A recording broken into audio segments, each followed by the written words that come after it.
Ia le tua le nei vainga o le tai au. Toe whawheiloa ima whaatalo whaatu le pa i maulunga o su tātou atunu. I so stafa i mwhain maua mai fo le nei tai au le tātou pōkalame peo na tuina atu i asfalele teitasi o le leo le whaotanga. Natu tātou te moli lawa a whaftai le atua. I lona alofa malona ngalei o wale tau masina se tasi malona fina ngalo. Ai whaftai le atua ono le lau ma le amanoa. Ia leo tātou toi whtapa i le nei tai au. Ia whataro whatua ili pōkalame le nei aso. I maota malawa i le tapu inga maua na tātou tua asin sina. Ia maisea ona le atua. Una fole maluma pa anga o le tātou pōkalame peo na ei lunga le Facebook Live. Whapea fole tātou YouTube channel. Wha malo fole te talo. Whaftai fo i le ono sai. Malo fo i le lue le nei aso. Malo le fulau. Wha manuia atu le atua fo i le nei aso. Mai se whapitoa whatalo whasunga whatonu. Sunga whaifau. Rata mal whaitua whapea whono fo i alo. Ia ale lango sua sunga le toina. Ia le atinu. Ia mai se le au whainga luenga le atua lo no manu. Mo le manuia o le tātou atunu mo tātou tangata. Ia alo maia whamunia fo i le atua tātou pōkalame o so ina leo lona se fulu lea. O le tātou pōkalame o le leo le whaotanga. Ia whamanuia tele le atua le nei tai au. Tātou te talo. Lo mātou tamai le langi. Mātou toi a whea la ua whio le nei vai mo le aso. Vea lava lo mā whaatau waa le ie. Tala ina lo upu le ni lava tai au. Whio mai alo nganga pa ia le ie. Iai lau whaunga lunga e ante i maua. Ngata fwoi leo le. Fola ina lau upu le ni tai au. Ia manu malo ma ia whaola ina se nganga. Whamanuia i lo watunu o Samoa se o lava yo mātou o tu asina sina. O eo lo whaia le whaivo le taputapua i a inga maota malawa lo mātou tama. E ngata foi leo susunga i whawhenga inga mawhanitua. E ngata foi leo Samoa ma le lalolangi atoa. Ia vela upo e whaima whaamalo si au. Vela upo e whaima whaola i o mātou tangata le lia. Fio mea lo nganga pa ia te wheta la i sili ni nei afiafi kone nei asu. La unga ina la upu lele ia maua se nganga e ia ina i lau fina ngalo. Wala au i lau fia whamanuia ni nei pōkalame, whamanuia ni whātonu. E ngata fui leo, e o tapua i mai maota malawa le lia. Se ia o lava i whanawa. Velo ma whātau waa, ma le sunga le whawhenga ina nei le lia. A mata e lau fio, whaiu fo i e lau fio. Fo i aile vi inga i ate oi. Fo i mailo mātou whātau waa o na o Yesu. Amen. Amen. Ia, vi ele atua le nei tai au. Ia, o le tai sunga le whenga mo le tātou talo amanta. Ia ene nei aso e peo na sisila i lungo le tātou screen o whapenana tusi atuari tātou tusi au tu o le nei aso. O le luka mtau pumomoa whai pe lusu mo le ono se o whaata mai le lusu mai talu. O le au tu o le tai au nei. O lo tala noa o le tāpe na ina o le whanau mai o Yesu le whaola. O le tāpe na ina o le whanau mai e po le whanau mai o le pepe e po le kerismasi e po le o lau tātou anga i atu le whamanatuina. E lau ele au tū lea le tai au nei mā te whia whaasoa ai. Ia o le tāpenanga, ia po le whamanianga, po le tātou walo atu. O le ase Talimalie, o le a foi se mea na tupu, o le ase se whe au na tupu mai tono le neitala. E whapena na whamalusia. Whe mai whamatala ngā Luka la kouia, me o loo whamatala au i ini mai e Luka, i le tala i winga, i le whanau mai o Yesu.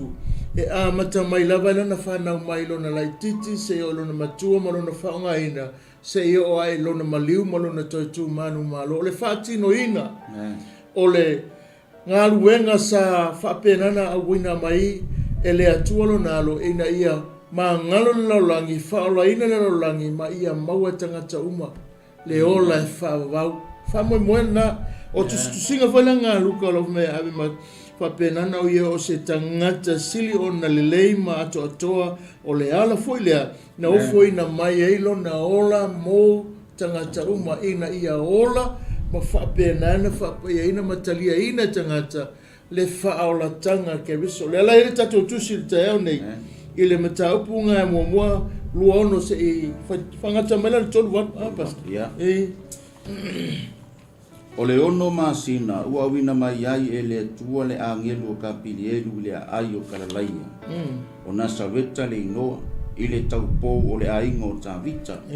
Ua fau tane i le tangata ingoa ia Iosefa. O mawia fo'i o le ingoa o le taupou.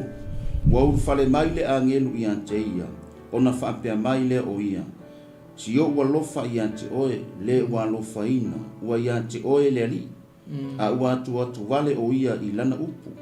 Ua tau mana natu fo'i o ia. Pese a le uingo o le neia lofa anga.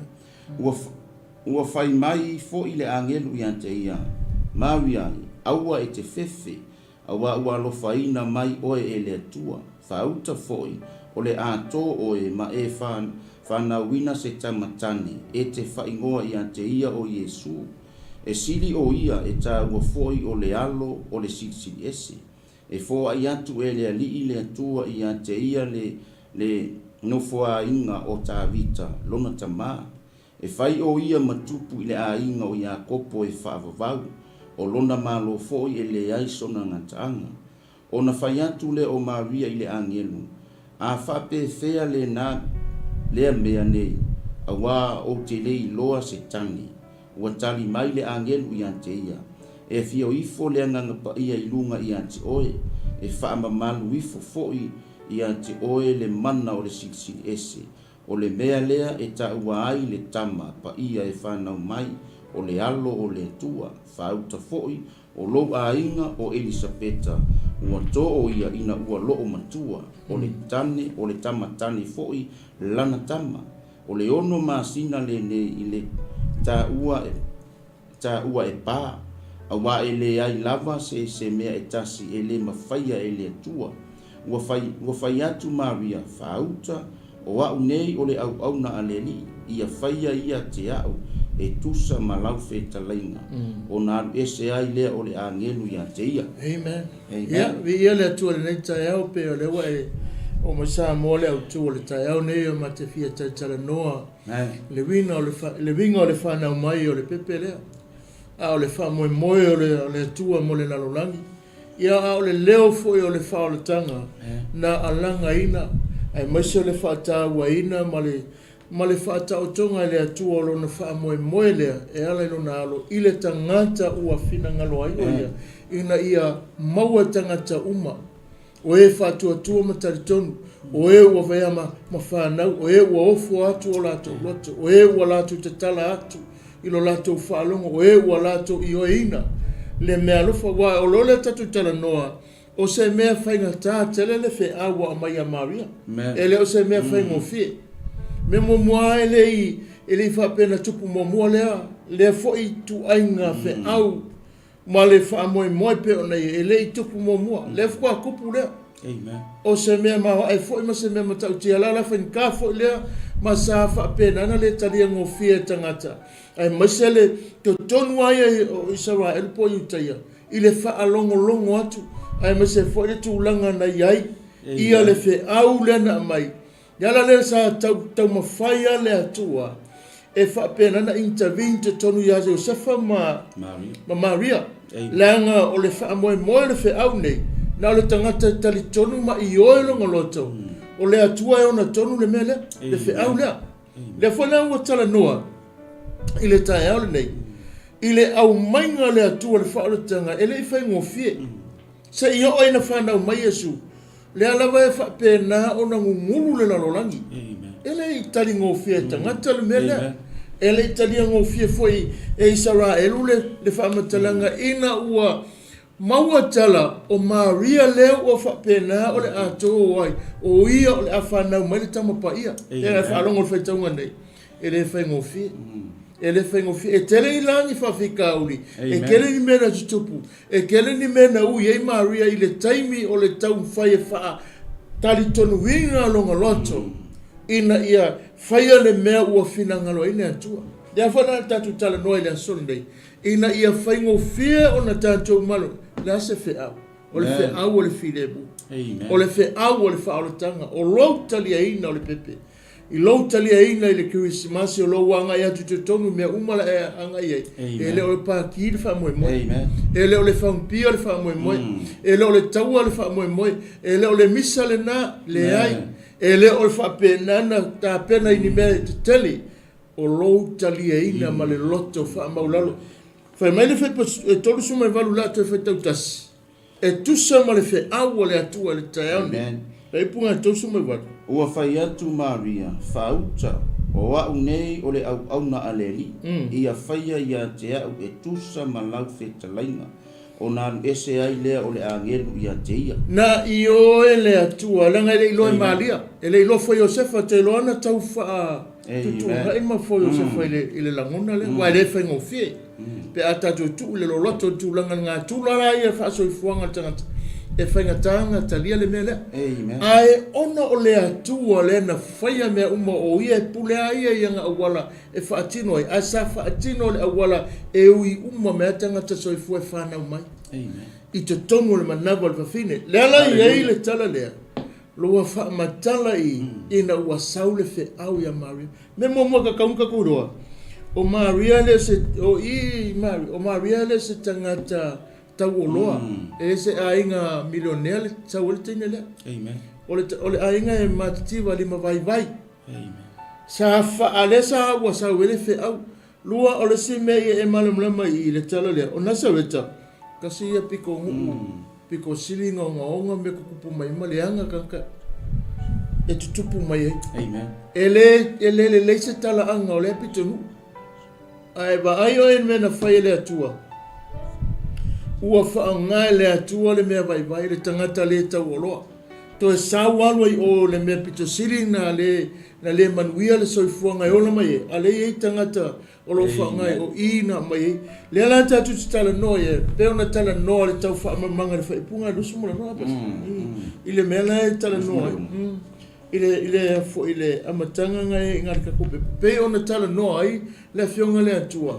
E tau tala le muai le tātou mta apurta eo nei. E tusa ma le wha moe o lona whina ngalo tū pito ia whanau mai ai le tangata le mana o le atua o lona alo e na te tāla le lima vai vai. E na te wha le leile mea ua leanga. Na te tala ina le alofa tū noa langu ta sia ai le tangata le leima tangata leanga. Amen. Alleluia. Mana ia le... Le matanga o le tātou potala, tātou whaasoa le nitai au. O le whaataua ina le Maria o le wala awa le tua po le mea fo ina au mai le angelu ia Maria. So, whamelitana tuspa ia.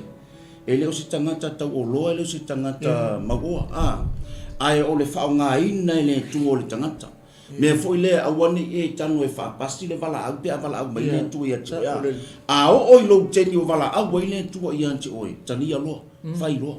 Langa mana o mia ne tua le whaatutua ma lo tali tonu i ante ia. E mafu angale le na au mai le tua lo na alo i le laulangi. Ia maa ngalo laulangi, ma ia maua tangata le manuia. Le mafu anga na soifua ma whanau mai. Iba i le whaonga ina le tua Maria. Whemele tari a Maria, whape whea ona o iloa ai o te le fau tangi.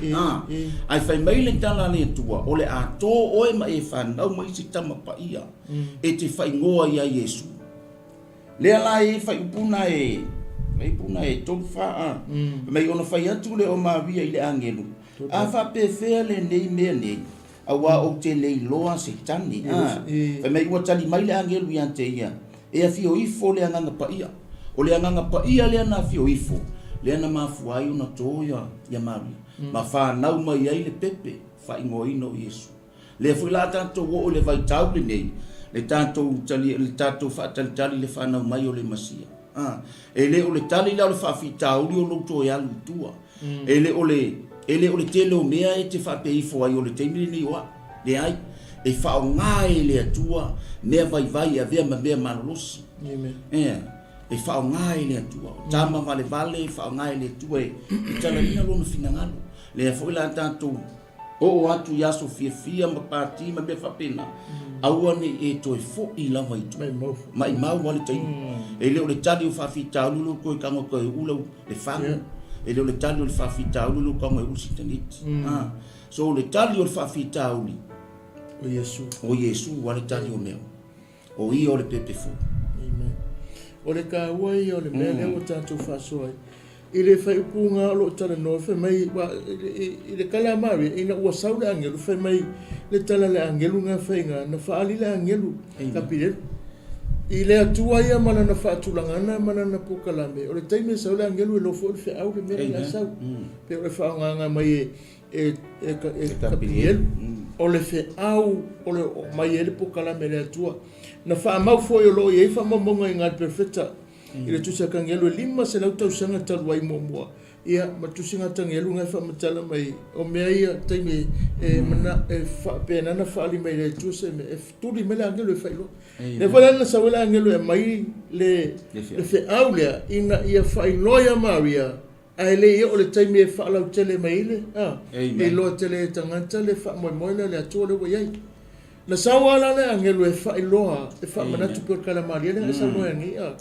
E whapewhenga uroa nga le sekangi, whai mai le kala angelu, mea umala ia, o le tāua o le memomoa, o le tāua o le memomoa nei, o le tangata na sau ma le whiau.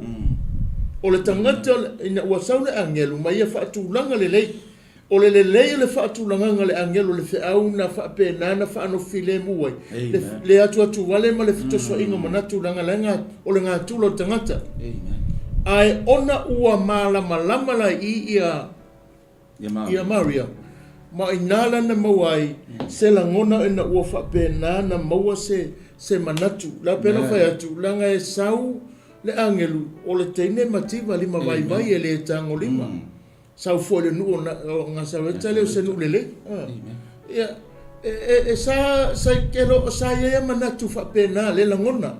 Male mafau alewa wa pe wa suia la nga ile upu mai sa masani ona asia fa tau o mai nu esema fita Roma ma telo isi i le nava tau ia na ina na taimi ina ia le mele ina na whanau lo Yesu ngai petelema ai na ola e ai le nasareta e ui lava i le sa te e na lava o ia le nuu o nasareta ona o le mesia ngai ngale me ta upunga e whaa o lua tusi o lo i aire upunga wha matalai ina ua whanau mai a o te tonu i peno whai atu na whete e ngai ata ngata ai ona o le lei o le whaatulanga e le angelu o le whiau o le atua ia Maria mai o sefa wa ele afa pe angalele lei pe anale mau fo ile le fa amana mangale na sa mulangel e feto so inga ke ro fe ngo fie onga so sofa se la ngona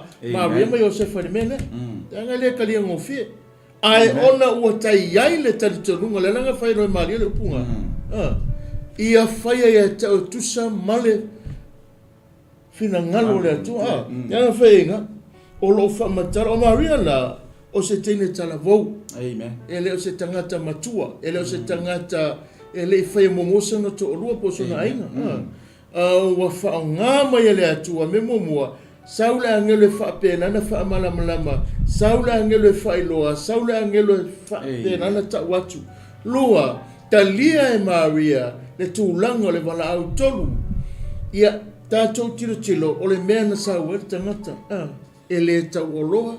E whaapena na sau se ainga mawalalo e o le nuku le sauai ia e le i ai lava le atua ina me e le whaamoe mulmuli ane whaale le e le melea a sa whaatino le memomule se ina ia i loa e tangata ia e lo Samoa i le langona ma le whiau o le atua le whaaritanga po whea lava le mea ke ai wala aua o peke fai mai o lai makua i le angalo o langa makua i ke le lopo le ale kai me ka watu ia te oi e mawhai e le angango le atua na suia oi e mawhai e le atua o na ve sea mai oi tonu po le alau ke e malo le mana oi a o ale teime le atua wa sauni a ve ese a le pokalame le atua ma le pelan le atua e ke whaola inga le kausanga ngei i le masinga ngei e le liu walo urato i se a wala i titi te leilo i le pokalame vai le pokalame le atua le whaola ina ma le whaataunu ino le pokalame e le ai ma se tangata i utaia i sawa ewe malama i le mele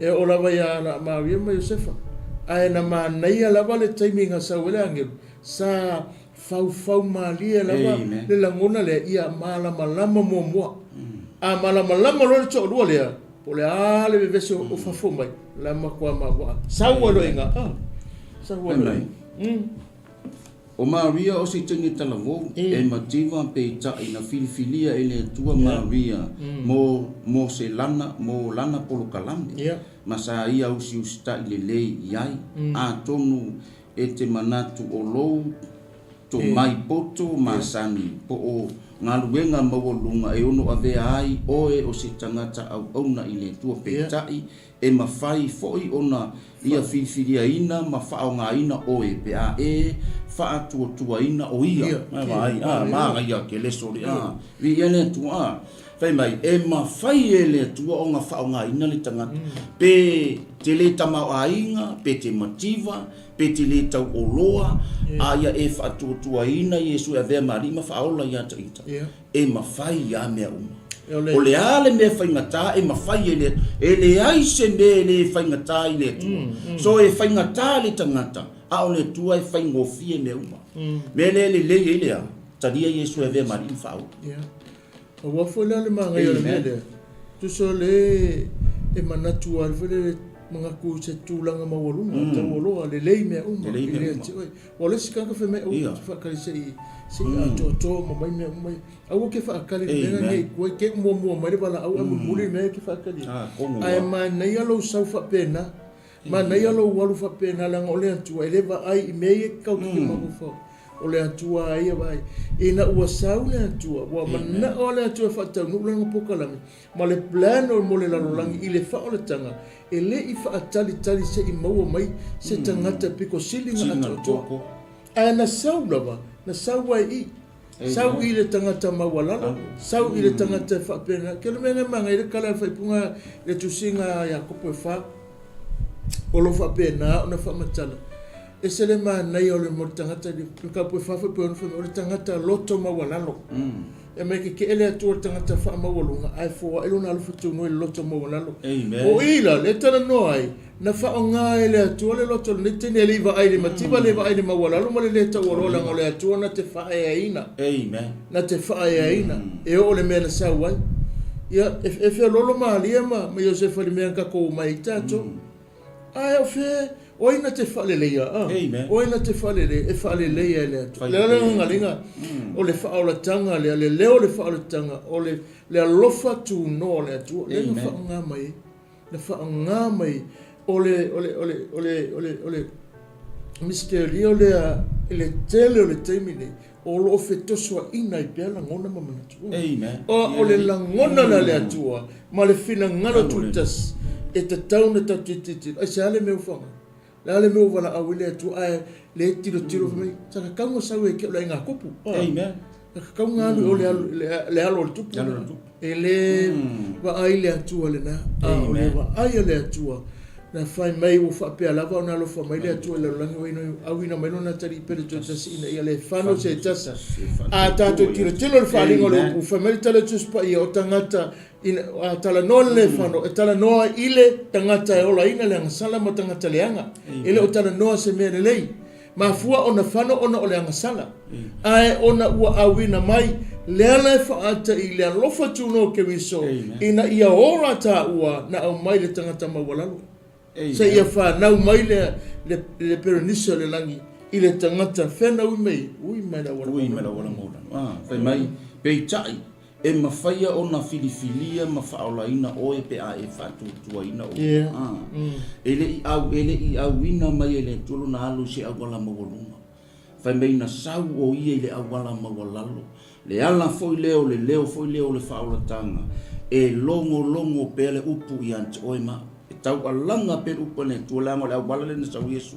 Ele i sau Yesu le telu ni mea au foi te whaatali te wapea se i whaako ale mea lea whakua whauloa se i whai ale mea le se i mau popo o ma whai lo ke loi le atua le te agona i le atua te le o le atua na te whaatoa o le atua na te whaatu o le atua na te whaia se mea fau o lo whaatali la au te whaatali au ke whaakari nge i o masi ki anga ngai ke whaakari ke mire nei a whai fo ngai ke kua sau lo tonu te nile Sau le tonu tali Yesu e mari fa. Au ke fa ka ni pese umani masinga ngai. Te o kausanga fo a makalo walu au. E te le lo le 5 minuti. Te le lo ata yao, te le lo fo ina ne. Au e fa no lo fo e mai mo mai le afia ni pol ta yao ni. Fai sau filinga mo no mo lo. Le ai ya se tali o ni me uma na o Yesu wale tali o me. Ai ya jes. Wa le lo fa le tu le tau fa pena ona tau manu pe ona le tua i le aso mane aso. Ona o le fa mo na vale tasi o le fa o la ino o tatou nganga. La o le aso le tua o le fa mo a to la male sini au tu o le aso le tua le ai se tasi. Ke lo osa mo le tai au le fa fele ne po ne o. Pa wale tangata fa pena ona yaile alofa tu no na ole wa yaile alo le tu na ole wa yaile alo le tu fe mai e to yaile to ele ma fai na sopo ia le to sala ole o yaile ola fe mai wa ya te yele manui ole tu ole o ya te yele alo e mai na le to sala le tu le fe mai ta le tu pe pon ta tu tala no ya la nga ile na fa punga to fuma to tasi pasta kolkasi to fuma to tasi mai ua fai mai foi le angelu ia te ia maui ai aua e te fefe awa lo fai na mai oe e le tua fa auta foi o le ato oe ma e fa na wina se tamatane e te fai ngoa ia te ia o Yesu e sili o ia e ta ua foi o le alo o le sitsilese ele fa pena ngufu maria fa pe fa ngau mai le mene amen ele ko meti le mena fai le na sau fa pitole fe au o pukalame o pukalame le atu wa lo faina ai se la le mafuanga wa ta pena ile atu pe fe mai le tatu tu singa mai o mai le atu le manuia ya o lana fa manuianga malona mamalu na ia ave amaria sa ave o ia matina o le mesia e uia ile sa o atu o ia ile tinga ma winga ese sa fenga mo tupula ile atu pulanga a ona ole matua ofu atu ile ofu le tulanga ole a o yai e ala mai ilana tama le wa fola e u yai tulanga fa pena na o yai matulanga umana na langona ina e Maria aena avea ele atuolo na mamalu e fa mamalu ina ile tangata le ina ia fa tau no waila na pokalame lua le ngata na fa me ala e fa na mai Yesu o ia ole fa atu tau ina ole fa moe tu tasi ole lalangi e ala ile fa lo tanga ole ala fo ile ole vi ia e Maria ele no e tu pulanga tini tala vou ona ua lo faina o ia ina ua tau no le pokalame ma lau loa le tangata le oisi na amu oisi na fa peifo amu ia oe amu ia oe fa fine amu ia oe le nei tene tala vo amu ia le nei tene o tupu ai le awaka ko kilo e ofo ya peta to foi tau le mta e ofo foi le to langa le tupu momo kasia e fa atasi na tupu mele o mai ale so o mai le so ele to tupu se me fa pe la tupu va vengo le atua le fa na o tangata le fa na a o le mele talo no e taone ele ko kupu le mele amen ele to tupu tasi la e te loe i ele se me na fa se tangata o le poka la mele le atua e tasi a la amen fa umai ma fa i lo mai o le fa na na o le fatu le o fa na mai o le fatu na tutole mana o le fine fa na mai le ala tupu mai le ala o fa amu ia i tangata le ngata le fa amu i mai o lona nga wa i ma le usta i atu o se vaenga o le fuanga o le atua e au mai o tātou whaoltanga a whai e tele ni vaenga ma mafa ua tāwai ina wha le tonulo mafau mana tua malia le taimi na whai. Amen. O ame tutupu ia te oe, o ame na whapena na o mai a tātou mana tua taimi na wala au i mari. Nā, ai a kelele me epua. Kusa e maa ngai o le whaatupu langona i le mele. E whai mai, ia, o lona ngā wai mausi ustai atu, o se vaenga o le fuafuanga le tua, e au mai e lo tātou whaolatanga. A whai e tele ni vaenga, ma mafa ua tau wau ina whaale tonu wailo ma fau. manatu le tala ia mawia sa whaatalitali ma ono sai I le atua na te whaataunuina ana fuafuanga va ai kako I le mangai manatu ma mawhauwhau ma te tilo le tala le ia mawia ma whaatalitali ma ono sai ia lava alo ono sai awane e maluelue ngofie awane e Fatele vave sau fai o le stangata fai mai o fiu alo le lotu o fiu kakalo le tua por que le anga oisi o fiu e fai mea ele ia se Talimalie te loa onsa au e te masal salo e alu no le tua alu mo lo tantonu e tali le tua ia toi ala nga mafona le tali le tua langa le masal salo e fiu ala ke fai e te masal salo o kalia langa o le masal salo e fiu ala e fiu Vai fa pela salva mo ngava kula kiki ma ma sa vai do ko ko mo ko alu fa mo ngiang ko ngole ma sa ne se me ole au tala no ale o na le tu le vanga le se le mana o ele tala fine ele tala tu si winga le fa fine ele ngata no stai malona tani toluina malona ono sa ia o mea tupu walanga na saunia maria tali le fa apena na sa o tala yai Amen. E oi la fana mai o ai oi lo me makiva ma upu ai nga tu ai o ngole nga tu no le langa ma nga tu lo so fuanga fa pena e fa fea nga sa oi ke le me o le makiva su me ai ke va e fa me le sa o la fana mai ai ele ai ma se le ala folia na fa mu ai le tu ai le lotto de tinane po le tene televone sai lo le atua le te leo lona loto talitonu I le feauna mai ma lona sauni atu e tali ia whaitionga la whianga I mai e lei pena na wha e lei tu au noa ina e maria longa loto mo lana wha longa o tutangata ai na tidi ai longa talitonu ma waa le loto le atua aisea leanga le upuna mai e le atua leo se tangata le vanga saula angelu matua I fau le leile la atana noanga lea wha amana malama ma hiyo fa pena na failo maltana le tene a wa pena fa atu a fa ole ye maloli ma tupu maloli ile tene ma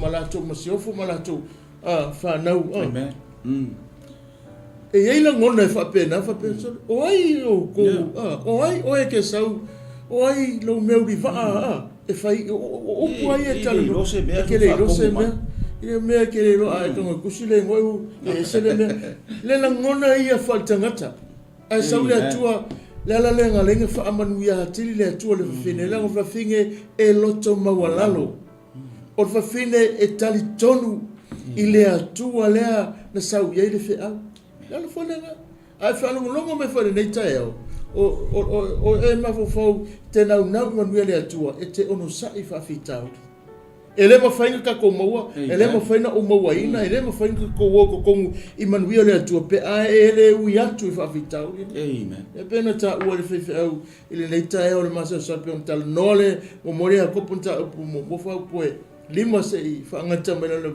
le valu lo tala no ina fai mai le tala tu spaia o le masa salo nei fa apea o te maua se melele amen wa ia nga masa salo maria e feke nga ia le loto e feke nga I le FAAOLATAGA le fana mai o pepe leo ai le la langi wa ke waila o kisimasi fe e mo ai mori ai le yengi nga me nga kai wala nga kupu le me le va inga le tato te mine nga mafua mai fa fina le amen na mafua mai ono le loto fa fina le ma le loto ma wala lo fa fina le wo mo fa yonga e pese hallelujah praise God wa pese ile aso le popa I wala mafua na e pese wakako ala langai langa angale ono sai le fa fina le ele mo e tato le aso le la kako ma e kuia ai na mo e tato ono le tangata sound so pe foi la nei tai au amen la le mele ke manga ai la se melo e nau nawa I le atua la se mele te wha nau nawa I a maua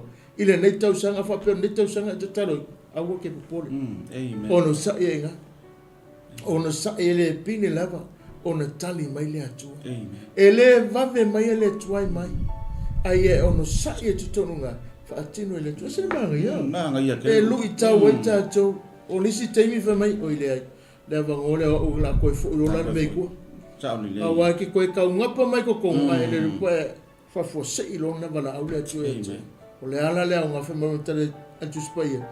O le nga a tola o manu sa tuli ma le umi ne tau sanga ai toi fa le toli i se minute le ti.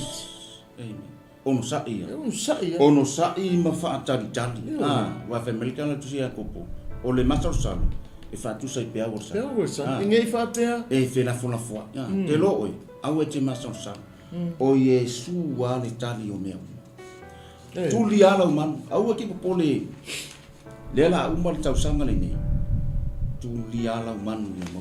Au ane i maura man na tuli ai. O ni me mo. E la ko fa me o ko ya fe ala i fa pa ki.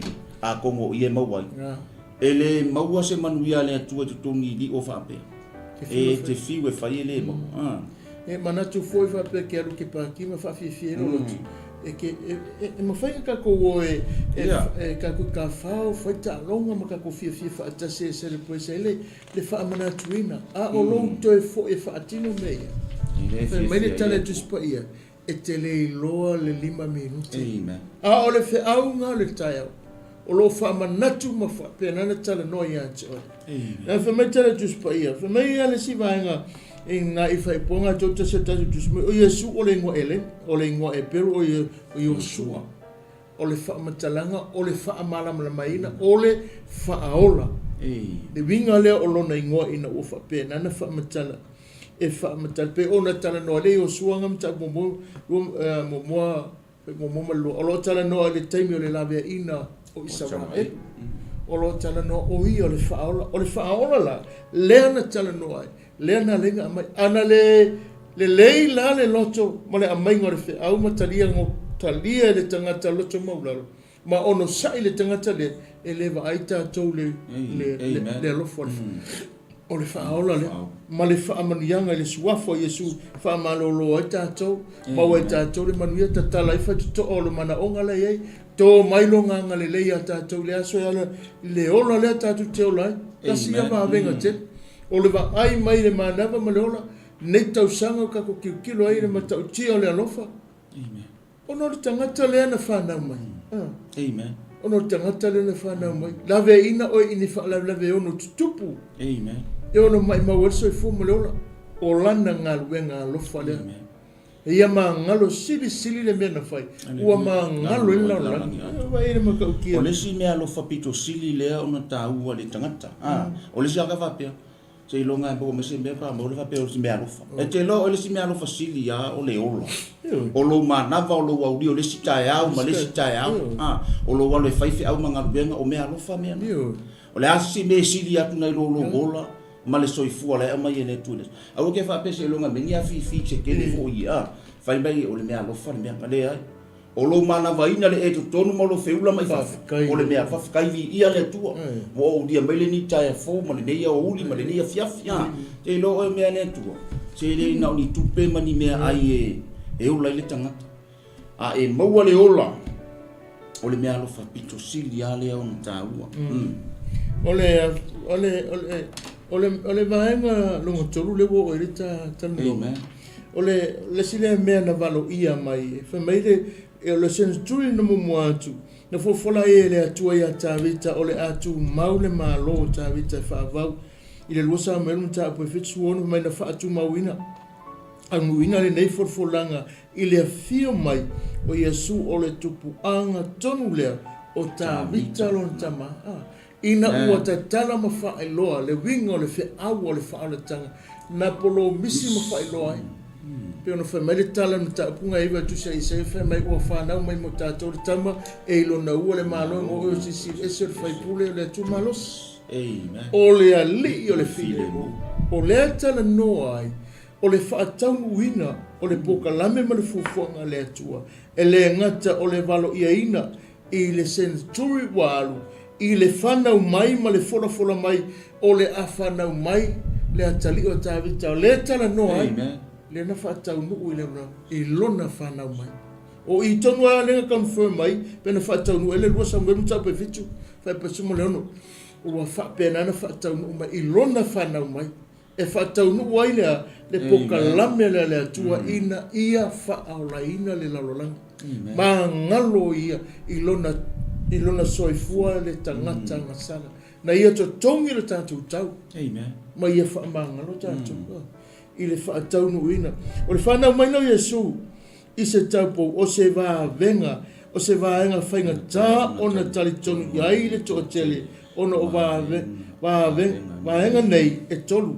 O vāenga nei e tolu na tusi e Luka. E mawhai ona fisosoni a te tātou le au whaatou tua tau whaamatana tala ine mele. Amen. La peno whai atu. O le whainga tā tele ona whai ngai o Maria ma le telo meia.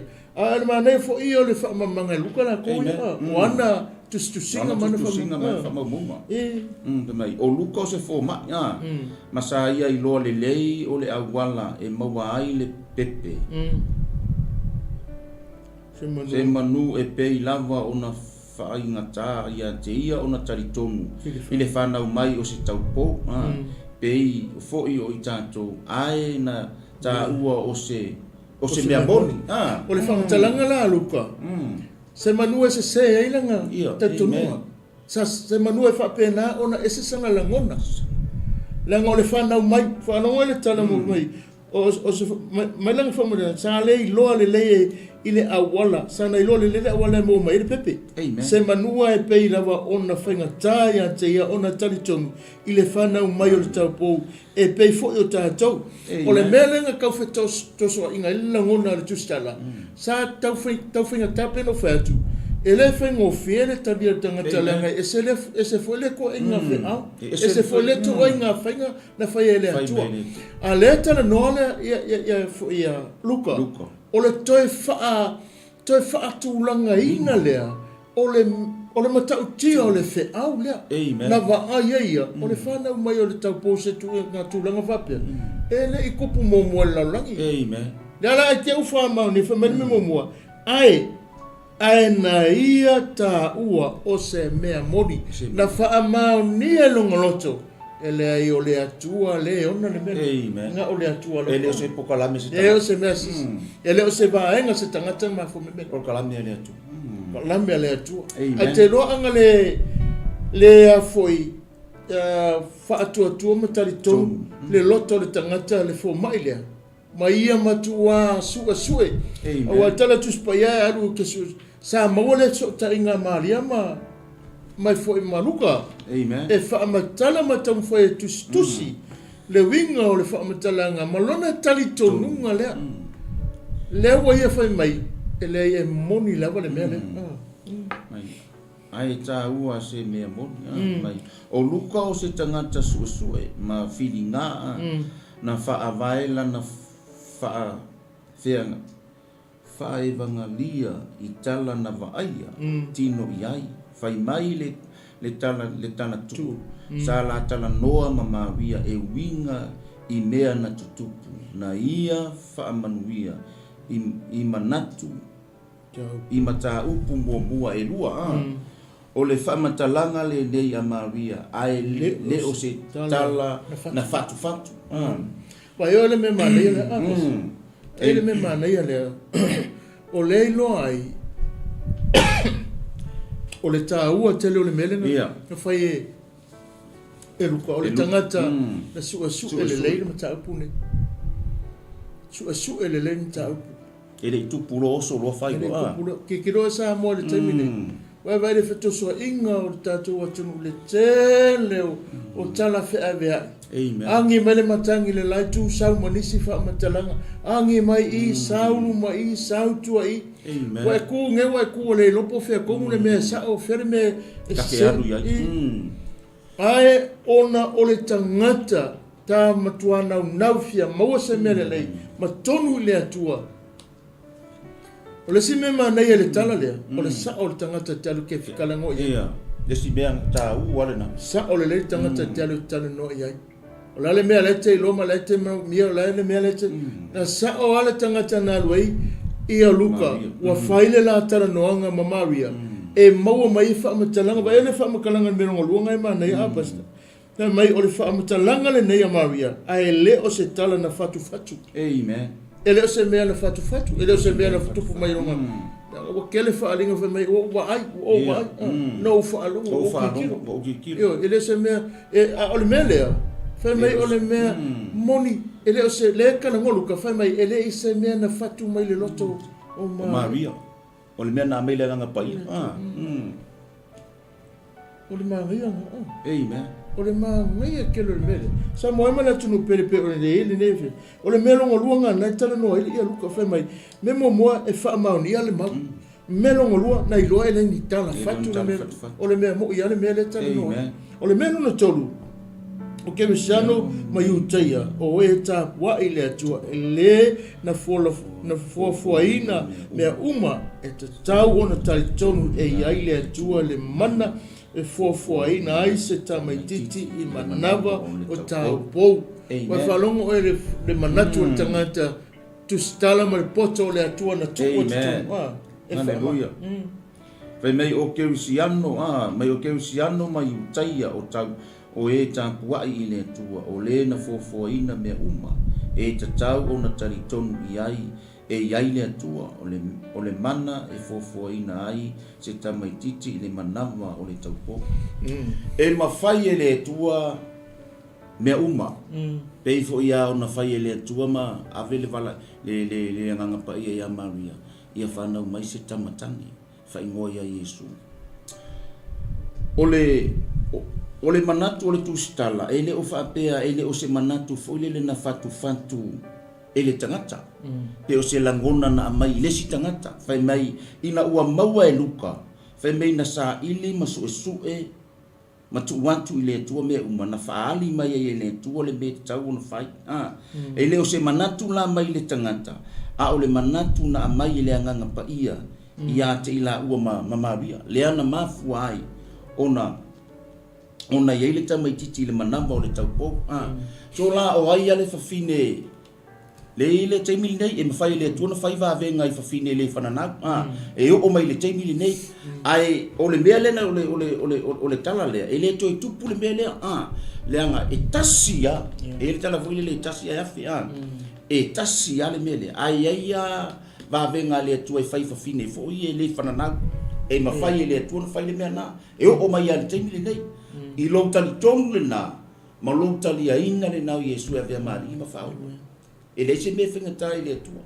E whai ngō fie uma mea uma I le tua. Le ale me whingatai le tangata. E ma whai ngō fie mea uma I le tua. E ala le ilo whato tua ma lo tali tonu I le tua. E le ma whingatai ma I le tua pe le so whato. Ma le iso tali tonu. Tua tolo loto I le tua. Le fo la tato wanga I le whatalitali le whanau mai o le masia. O le pepe o kiwisimasi. Le ua maua e tātou le manuia mali. O le si mea tātou te tio Samo, e leo toi whanau mai Yesu. Amen. O le whaamanatuina o lona whanau mai. Lona whanau mai. O le tātou whaamanatu le whaamanatu I o tātou talia ma le loto whamaurana. Whai mai tala ia, o le tusile a Luka at fō mai. E mai lana ia whaamatalanga I le melon tolu le whai mai. Na ia tamu whai whaamalamlama ia utai ma tangata lo lotu. Ina ia lātou talitonu I le atua e mawhai e le atua o na ia whaatupu le mea nei te tono le taupo. Amen. Ina ia awana ia se lātou māsalo salo. Awana ia I lātou se winga langona alua pe e se ale mea whaapea ai. Amen. Aina tau mawhai Luka e whaamatala ina ia talitonu lātou au lolotu ia pora ke sano I utaia matangata tapua I le atu matangata lolotu la ia ina ia lato malamlama e mawhai le atu o le atu foa e pule ia na pokalame e le fesilingia se tangata le pokalame le atu le na tau mawhai Luka e whaamatala whaamamlama e winga le tali atu I tangata ma le winga o le taliaina e Maria ma le tūlanga o le aho o iei le mele. Amen. Ina ia maua e tangata uma. Ina ia langona e tangata uma. Le langa lenga tomu whai mai e ta tonu le atua le mana na. Le ara u tala noa langa le mawhai a sese. E o mai le aso pe ona tala noa le whaiwhea. E o mai le aso. O lea lava e ngai oi le mana o lona alofa. Le mawhai a sese. Na suia le mea na. O le tupu wawenga ma whaatino pe wawenga o le alofa o le atua pe ona tātou mata ma wawai I le aso ma le aso ma le aso I le ola watu e te oe I lo sau te manosi ai maise o mea te mana o ai e le whata malalu na ngā alofa o na ngā le lei a te oe le ala ta mawhai Luka I waenga I e tau le whaamatala Oi, utaia, ia o tau loa e mawhai e le atua le tau te tāpua iei. O na whaia le mena i tono manawa. Amen. O le taupo. E le aise me whengta. Tu uli tamaititi le manawa o le taupo. Ia o kou malamnama. O le mea nei e tupu telepe a tātou. Tātou te o i le lotu ma tāpua i. E kupu lo me whamai e le o se mena mai le atua. Amen. E whapenganga kako kilo o le mea o le FAAO ma le upu o le atua o mai le ai, e le i whapenga. Le ai se tali tonunga. A le mea ngai al koe whamamanga, whamai mea ngai tonunga. Le ngata whamaungia o le mea moni, lua na whamanatu e Luka whamai, e le ni tala whatu le mea le tala no ai. Mea no tolo o tala no i whaamaunia i tangata lotu. Le ina o le atua ono o le mana le o le mana o le atua e mawhai e le mawhai se whakaulaiku e le mawhai se fosa moa e le mawhai se tangata mawalunga tau o loa o ia i o mia se pule na ia whaere mea lea e le mawhai na o le atua lava chotas na o le atua lava chotas e mawhai na ia whaia mea e mai le whalau ke le ima kakwhai punga tolu di maa mai ai se ai ta wa i le whanau mai o le taupou i le whatuatuanga whaakeusiamu. Na whanau mai e su e au noa masing anga sala. Na o mai i le narolangi. E ala ia a tamu. Na whanau mai o ia e pa ia. E pei foi o na whanau o a tamu. E au noa masing sala. Amen. E le mga yun na. Amen. Mako ele me ngaling whaanga le aturka po le se tani. Le se tani. Le se mea. Le se pi itanga tangata. Le se pi itanga le sala. Whanau mai o le tangata i le aisa na sala. E mama. E mama. Le atamu lua le. Ale atamu mua na whau e le atua le se na sala. Ale me na whai e. Ale ua whaamatala i. Le mafuanga o le mafua e se ae tā wai whanau mai le tau pou. I le whaatuatuanga, whaakeusono na whanau mai e Iesu e au noa masensa. O le ata nai whamatalai, e piua, mama, e le eise sautanga, tasi e mau mai tono, me leo le ngasalo. Na whanau mai a. E kasia. Kasia. Kasia yas. Wawa i le whainga nga whai ele. Tautia ele, tu maa nei ai o le kalama le polo kalama. Whaunga i le tau pou. Whaunga i le tangata. Tangata e tali tonu, ma le loto magolano. E whaunga i le tua. E le ese me tas. Ese me tas. Le se me ngai ngari i kako. Ve ese me antam mua a. Mua ese me le antam mua.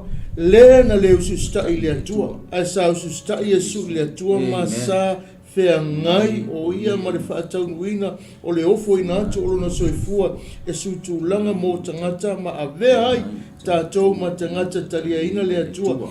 Taliaina le whaolataga i le Roma name tā upoe. Lima sufa o sufuru huiva o loo tala no hai.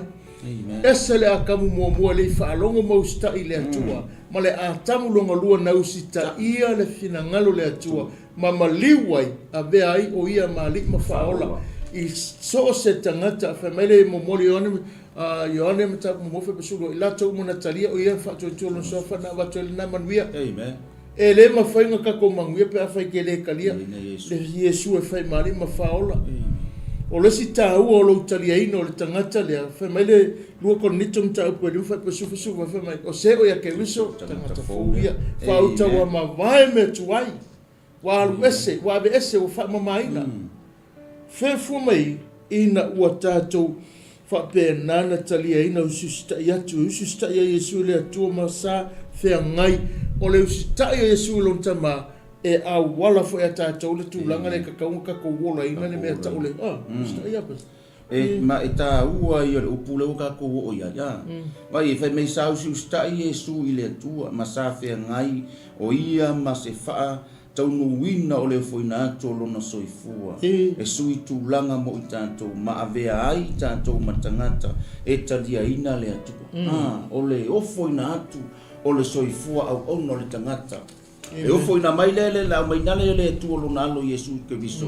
E sui tūlanga le atamu mua le a. Wa le akamu mua na ia. Na whale tonu le uska fia poko fia pule. Le o mai ke mingi ia. A whai aksu whakakunga ko sui me funa. E manga o ai whai ale mele whai. A le sui tūlanga le wau mai e le atua lona alo Iesu ke viso. Le ala a tātou whaatalitari le toe whanau mai o Iesu ke viso. so wa uma le whanau o Yesu. A o le tātou whaamanatuina. O lona, au mai ale lona alo ia a vea ai I tātou, I o tātou talia ina Yesu e vea mali I mawhaola. I whaile mawhaamanianga I to tono a ina I le ngata fuleo tātou whanau. Ai ki kironge iai le se sengo mea rua. I le a tamu momua, na whai ai a o le atua. Amen. A o le ua le whaalongo I le atua, ma le mea, ma lona tūlanga na tua I le atua. Ua le ustai ma le kia inga le leile. Le au ma le pokalame le atua na tua. A o le a tamu nga whai a o le atua.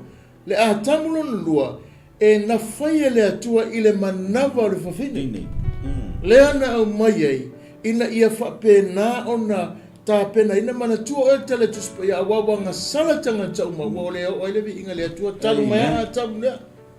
Longa wina na whanau mai na ia le a tamu longa luopo ia su lea, whanau mai whawhine lea, na whaanga e lea tua, lea ngā lela totongi le tau mole tangata lea, na whaanga e lea tua. Le awala le tasi waki kilo ki apolo polare awala la whaanga lea tua e awala mai eilo na alo. Ai lai na ui mea lea tua le pokalame o le tangata kōsa singa e whanau mai whawhine. Le lana awala mai e whaatulanga I lea ina ia totongi le tau mo le tangata lea. Ai na whaanga lea tua le tangata e awala mai se ia totongi I le tau e tusa ma le mea wa tupu. Ma le angasala pe o na whaamutala. Na o le alo le atu na whanau mai a Yesu e au noa ma se angasala o le tangata e mama pa ia pa wala le tangata na whanau mai a le eise angasala. Ale mana ia fo ia vai e tātou lea lofa o le atua. Ana lea lofa mai le tu le lalulangi, le mawhai ona toi ta pena ina le tu le taulanga lea. A vai la ka ku le lofa o le tua. Fa le tonu le me mua to e ta pena le melo no. Amen. A wina mai lo na alo fa mai le se ile le se pona le ai to na manu. E mama e piua le lofa le o le tua le na au mai lo na alo. Ina ia ola ia. Manuia ia. O le nau ta inga o le tua ia tatu iai mo te tomo le whaalatanga. Awana I whafosis. Ele sau Yesu ke viso e whamasino le lalanga sau e whaola le lalanga. O le nau ta inga fo I lea. O le leo o le whaalatanga. Ia la ngona e tangata uma le upu o le atu. Ele o se upu whapeo matou whamasino atu. Pe si I atu se ta. A o le upu e tau longo langa e tupulo whatu tua. I le tau longo le upu o le atu. Ele o se mea le angala le matu te whaia. O le tau longo le upo le tua. Ia o lai oe mai e whatu mau mai e mausani. Upo le taungi e koe besi. Le wake le o vai tau le nei la au o fui. Au ane e toi a besi. O le temi e te a besi a ia. Talo whai a te oe. O le sila le me manga ia ina ua whapena o na tato ia ina whanau mai. Le tangata le tatu stana noa. O le si vaenga ta ua o le whiau o le taeo ne tatu te iloa ai e le ngata na whaongai e le atua le whawhine e whanau mai lona alo sau o ia o le tangata. Pa ia whai mai le ngata o Yesu o le tangata atoa pa ia atoa e soifuanga o Yesu o le tangata ua iloa ai e tangata le malama lama atoa o ia o lo tātou a fianga ma wha o ia o lo tātou a fia o whawhita uri ma wha pe nana tutupu ia te tātou o ia e lawe a mai a te tātou o ia e tali a te tātou ngai ngale e peru e whaa e peru mta upe whaaro whapesu masu ono o ngai e ngale whamatalanga o Yesu o ia o le atoa atoa le atoa ma whau atoa I o manatu atoa I o tātou langona e atoa I mea uma. Amen. O lo tala noa e ngā atoa o ia I o tātou a fianga ma whawhita uli. Atoa ai o ia ngā ke whaako, kua kā koe whawhita uli ma kā koa fianga. Amen. Ngā inga ale me taupunga e whawha mole pas. O le sufa, sulima, whaipos ma le suono. Ile ma kaupo e whaa.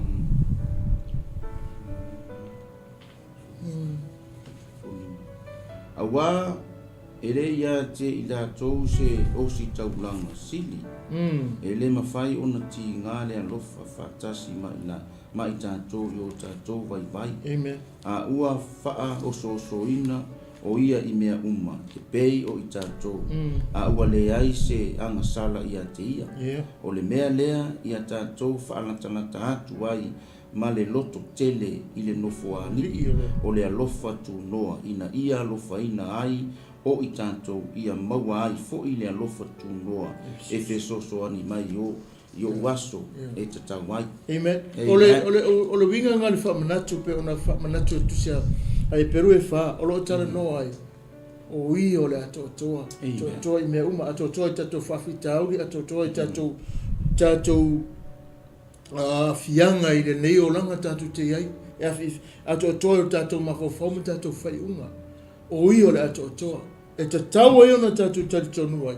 Te tau e ona tatou talia. Te tau ona tatou whaatua ina. Langa o I o le atoa o le atua.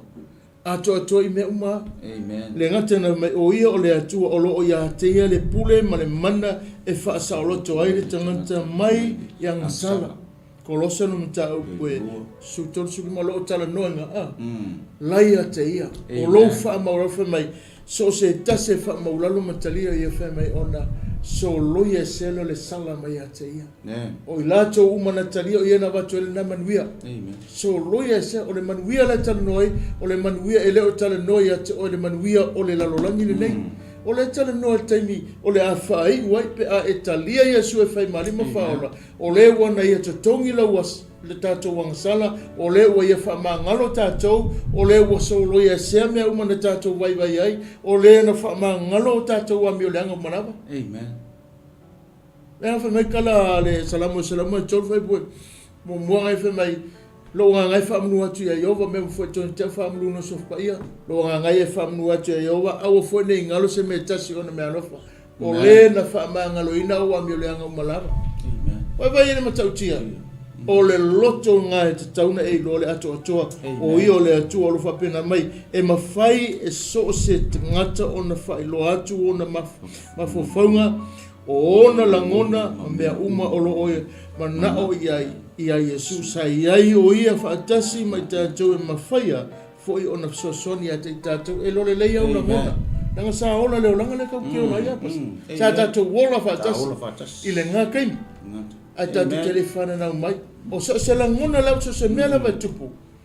E nga lenga lu I tau tele lava ngā Yesu ngā whaile au so o ale I alu le langi.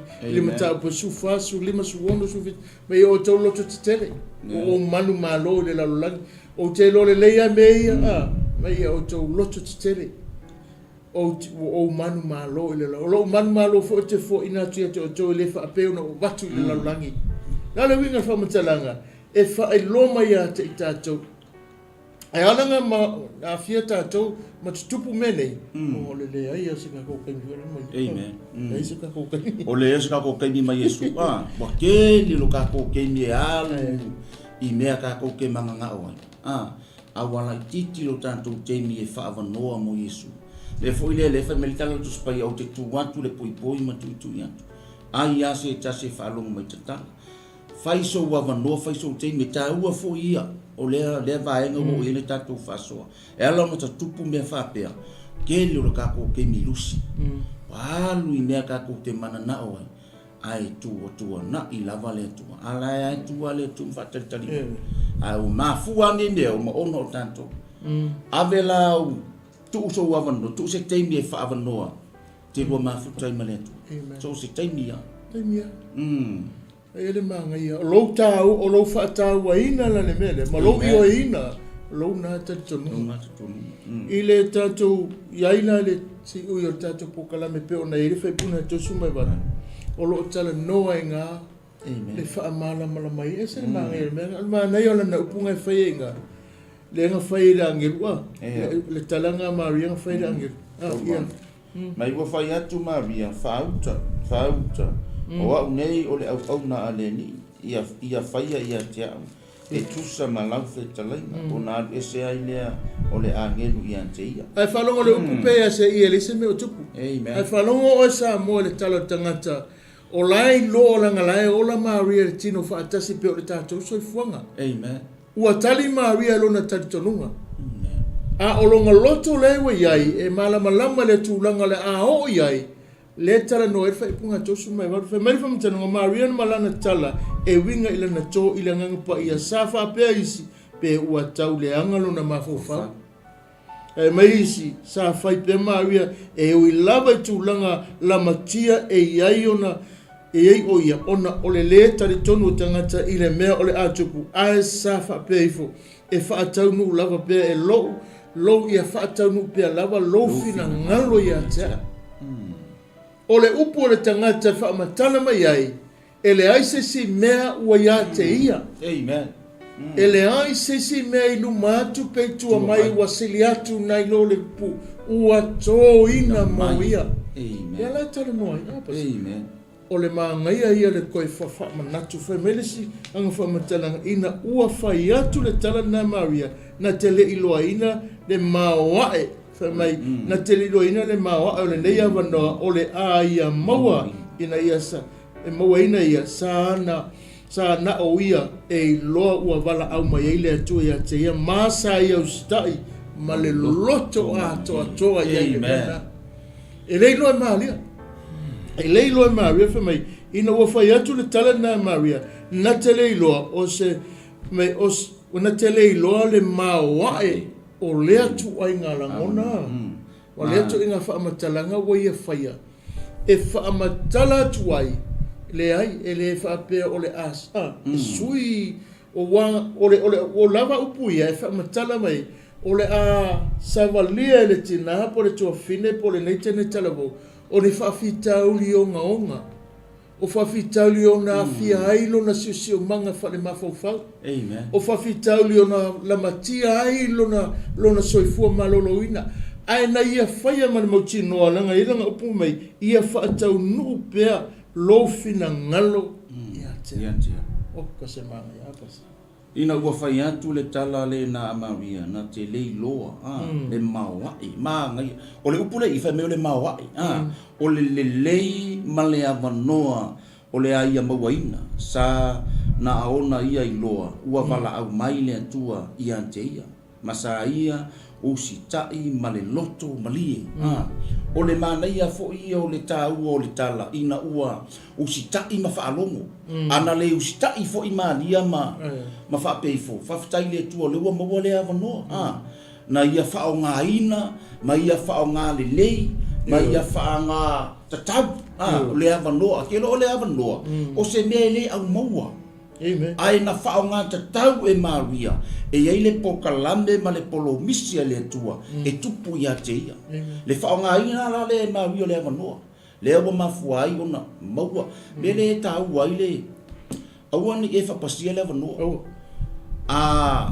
awa maua se avanoa e te ngalu ai le ngalu e ngā le tua ma so o se vae ngā lava o lo a inga o se whala potpotonga awa ni e tano whapasi tofi lo o le alva la uinga e kofi e oi talia loa talia ma lo loto whaftai o le atua na te whangangarina oi o le atua na te au mai le upu i ante oi o le atua na te au mai le manuia i ante oi awa ni kango whapasi se i o kai au vai te le loa le lima miti vai e Maria na talia e Maria ma le loto whaftai na ofo Maria e le tupu mua fatu a tupu a le i ne fo ile na fisiri ni e lona mafufau ma whawhitai le tu o le vaenga mana ia resi le me ta usa mo pe ona utato Yesu u ia tato pukalami aua te whaatari pe wala au le pe awala mai le atua ia te oi a ia tu ina atu oi malo loto malie loto a toa loto malie ma le loto fia tali le wala au talia malo loto wha maulalu ta tala lo loto se fa malia le tua ia te oi la ngore awala lina fa ngai Maria o se awala pitusili o na maoae i le ngā tula fa soifuanga nei tatu te iai amen awai o mai ai nei taimi ai te tonuala ia fesili o nei mea a e le mawhaina tatu to suia lo tatu te tonuala le se tangata amen na whaia le atua nua ia Maria o folfolanga uma le atua i winga i se tamaiti te whanau mai sa whetau ma tali i tu susinga pa ia na whaamatala mai na whaamanatu mai na ma whaapena o na whaalau tele mai le winga o le whiau le nei o le whanau mai o le whaolotanga i le tineti na Ai tilo la ile me inga ile fa punga fa se fu se fanga te inga fa pu e lima o lo fa ta o te inga le ma tau tia le mena tupu ina waru le fa fine le ina waru Maria sia Elisabeta kuso le fa makala Elisabeta o e Maria le fia ma le me wa tupu matalia ai o so le pepe con manga vole o le fa finga le Elisabeta a ua kele tausanga tanu na nofu ele fana ke ienga o fo gia me le tua le mafai nei yo lo matu ese vai ka ko le makaukia a le halu fo yo Maria le asiasi malo se atu le mana yo le fo i me wo mai te no e fa munga le tua batia e Emmanuel le sile le te luo no nofu po ai le stangata alo tufa ye le fa munga le ola alo e tufa ia ile manuia nga langa fe mai tale tu spaia o le manongi o le ola po manongi le famodianga le atua le ate oi e ola tu ese si tangata la le ponsale o malam te o fa ese pa ki mali wangi ele io o ia ile mele ale wa va ai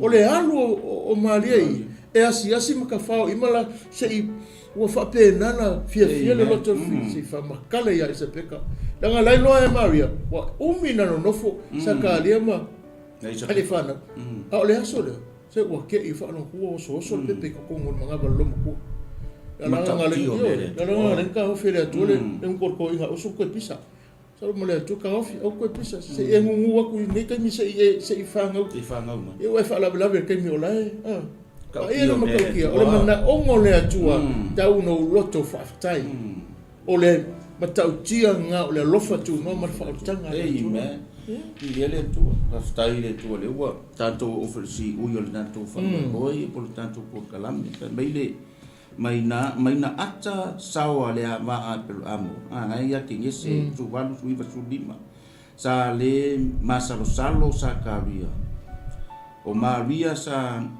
na wa yatu mausi usta isa ia talitonu mai oelo no loto I upu ale angen ole a ia fa na mai se tama e ile talanga kalanga le inga ya kinesi ile masalo salo le ngai fa makala mai le tusina le ki se subal balu fa I poiva te fa tau ko pe le ya fa ka wa ko akalom ko sa fa upu la iva vai o sublima